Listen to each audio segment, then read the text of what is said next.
Hello बच्चों, आज की इस वीडियो में हम बात करेंगे बिहार बोर्ड कक्षा 10 के संस्कृत विषय के द्वितीय पाठ पाटलिपुत्र वैभवम।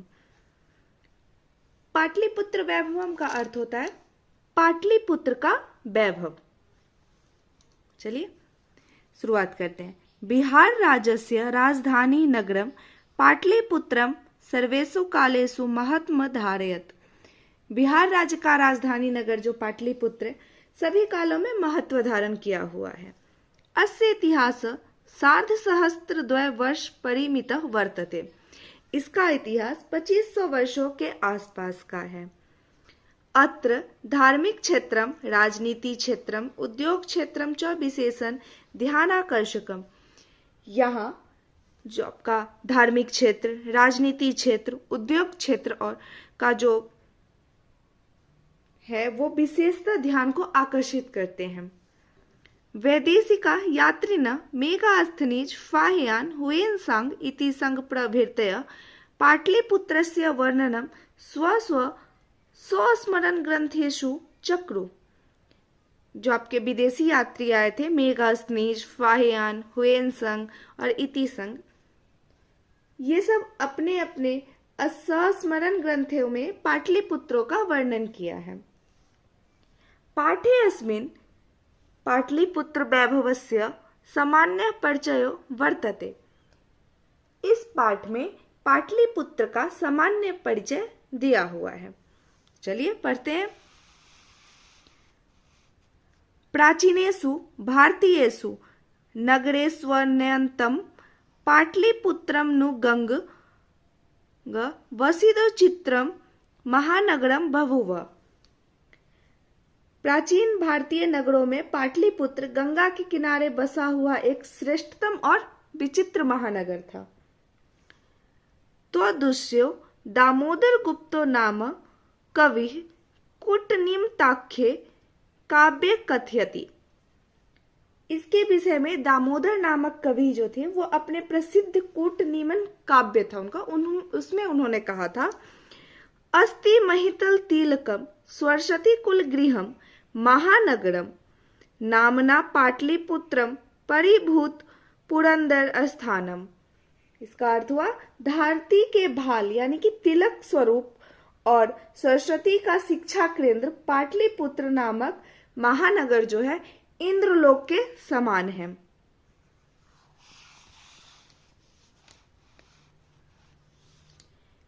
इतिहासे श्रूयते यत् गंगायाः तीरे बुद्धकाले पाटली ग्राम स्थितः आसीत्। इतिहास में सुना जाता है कि भगवान बुद्ध के समय में गंगा नदी के किनारे पर पाटलिपुत्रक नाम गांव स्थित था। यत्र च भगवान बुद्ध बहुकृतवः समागत। और यहाँ भगवान बुद्ध अनेक बार आए थे। तेन कथितमासीत् यद् ग्रामोऽयं महानगरम भविष्यति। उनके द्वारा कहा गया था कि यही गांव कभी महानगर होगा। किंतु कलहस्य अग्निदाहस्य जलपूरस्य च भयात् सर्वदा क्रांतम भविष्यति। लेकिन उन्होंने क्या कहा था कि अगर यहाँ अग्निदाह या कलह होता है या बाढ़ के भय से यह हमेशा घिरा रहेगा।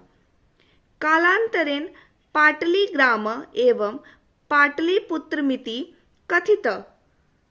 बाद में यही पाटली ग्राम जो है गांव है वो पाटलिपुत्र नगर कहा गया।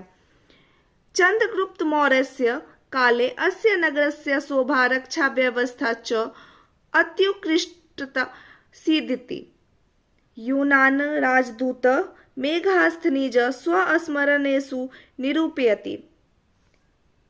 चंद्रगुप्त मौर्य के समय में इस नगर की शोभा और सुरक्षा व्यवस्था अत्यंत उत्तम थी, जिसका वर्णन यूनानी राजदूत मेघास्थनीज ने अपनी आत्मकथा में निरूपित किया था। अस्य नगरस्य वैभवम प्रियदर्शिन अशोकस्य समय सूतराम समृद्धम। इस नगर की वैभव प्रियदर्शी अशोक के समय में और अधिक समृद्ध थी। बहुकालम पाटलिपुत्रस्य प्राचीना सरस्वती परंपरा प्रावर्तत इति राजशेखर स्वकाव्य मीमांसा नाम के कवि शिक्षा प्रमुखे ग्रंथे सादरम स्मरति। बहुत समय तक पाटलिपुत्र की प्राचीन शिक्षा परंपरा चलती थी। ऐसा राजशेखर नामक कवि ने अपनी काव्य मीमांसा नामक कवि शिक्षा प्रमुख ग्रंथ में आदर पूर्वक संस्मरण किया है।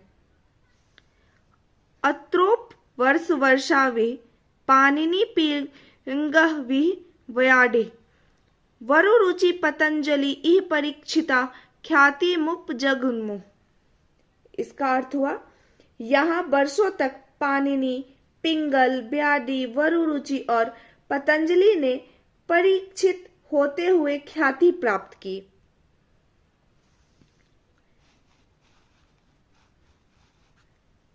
कतिपयोषु प्राचीन संस्कृत ग्रंथेषु पुराणादिषु पाटलिपुत्रस्य नामांतरं पुष्पपुरम कुसुमपुरम वा प्राप्यते।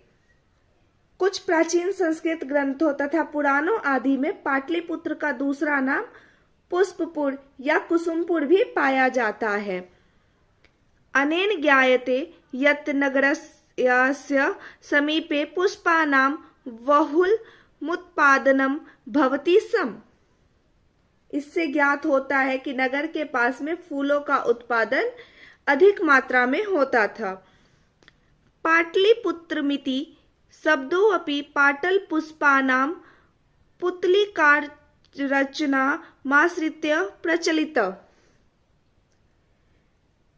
पाटलिपुत्र शब्द भी पाटल यानी गुलाब पुष्पों की पंखुड़ियों की रचना का आश्रय लेकर प्रचलित हुआ।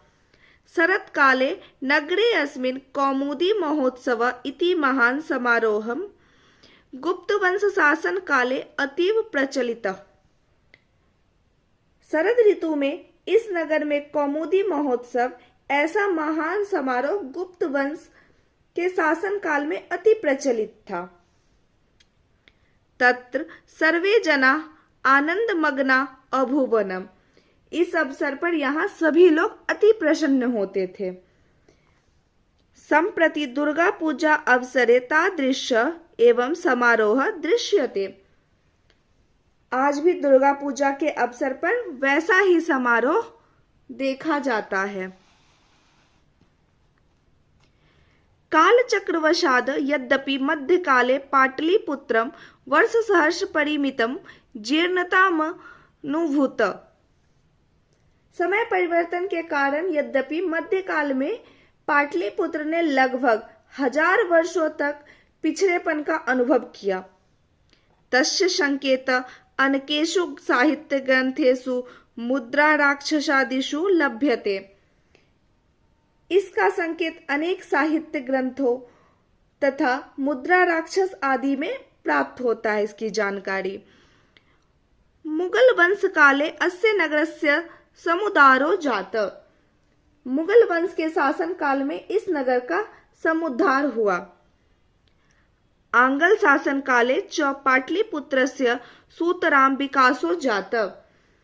तथा अंग्रेज के शासन काल में पाटलिपुत्र का और अधिक विकास हुआ था। नगरमिदं मध्यकाले एवं पटनेति नामना प्रसिद्धिम गात। यह नगर मध्यकाल में ही पटना नाम से प्रसिद्ध हुआ। अयम च शब्द पतनमिति शब्दात निर्गत। यह शब्द जो पटना है आपका वो पतन शब्द से बना है। नगरस्य पालिका देवी पटन देवीति अदापि पूज्यते। और क्या है, नगर का पालन करने वाली पटन देवी आज भी पूजी जाती हैं। संप्रति पाटलिपुत्रम पटना नगर नाम नगरम अति विशालम वर्तते बिहारस्य राजधानी चास्ति। इस समय पाटलिपुत्र जो पटना नामक नगर है वह अत्यंत विशाल है और क्या है, बिहार राज्य की राजधानी है। अनुदिनम नगरस्य विस्तारः भवति। दिन प्रतिदिन नगर का विस्तार हो रहा है। अस्य उत्तरस्याम दिशि गंगा नदी प्रवहित। इस नगर की उत्तर दिशा में जो गंगा नदी है वह बहती है। तस्य उपरि गांधी सेतु नाम एशिया महादेशस्य दीर्घतम सेतुः किंच रेलयान सेतुरपि निर्मयानमानो वर्तते। इसके ऊपर क्या है, गंगा नदी के ऊपर क्या है आपका, एशिया महाद्वीप का गांधी सेतु सबसे लंबा पुल बना हुआ है और रेलयान सेतु भी निर्माणाधीन है। नगरे अस्मिन् उत्कृष्टतः संग्रहालय, उच्च न्यायालय, सचिवालय, गोलगृहं, तारामंडलम, जैविकोद्यानम, मौर्यकालिक अवशेष, महावीर मंदिरम इत्यते दर्शनीयाः सन्ति। और क्या है पटना इस नगर में आपका, उत्कृष्ट संग्रहालय है, उच्च न्यायालय, सचिवालय, गोलघर, तारामंडल, जैविक उद्यान और मौर्यकालीन का अवशेष, महावीर मंदिर आदि जो स्थान है वह क्या है, देखने वाला स्थान है, दर्शनीय स्थान है। प्राचीन पटना नगरे सिख संप्रदायस्य पूजनीयम स्थलम दशम गुरु गोविंद सिंहस्य जन्म स्थानम गुरुद्वारिते नामना प्रसिद्धम वर्तते। प्राचीन पटना नगर में सिख संप्रदाय के जो पूजनीय स्थल है 10वें गुरु गोविंद सिंह का जन्म स्थान गुरुद्वारा नाम से प्रसिद्ध है।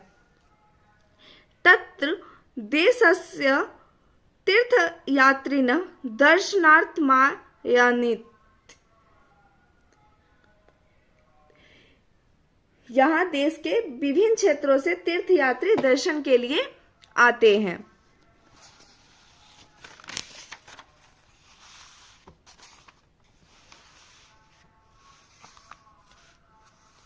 एवं पाटलिपुत्रम प्राचीन कालात् अद्यावधि विभिन्नेषु क्षेत्रेषु वैभवं धारयति। सर्वं च संकलित रूपेण संग्रहालय दर्शनीयमिति पर्यटन मानचित्रे नगरमिदं महत्वपूर्णम। और क्या है, इस समय पाटलिपुत्र प्राचीन काल से आज तक अनेक क्षेत्रों में वैभव धारण करता है और सभी संग्रहालयों में संकलित रूप से दर्शनीय है। पर्यटन मानचित्रे नगरमिदं महत्वपूर्णम, पर्यटन के मानचित्र में भी यह नगर अति महत्वपूर्ण है। कल हम इस चैप्टर का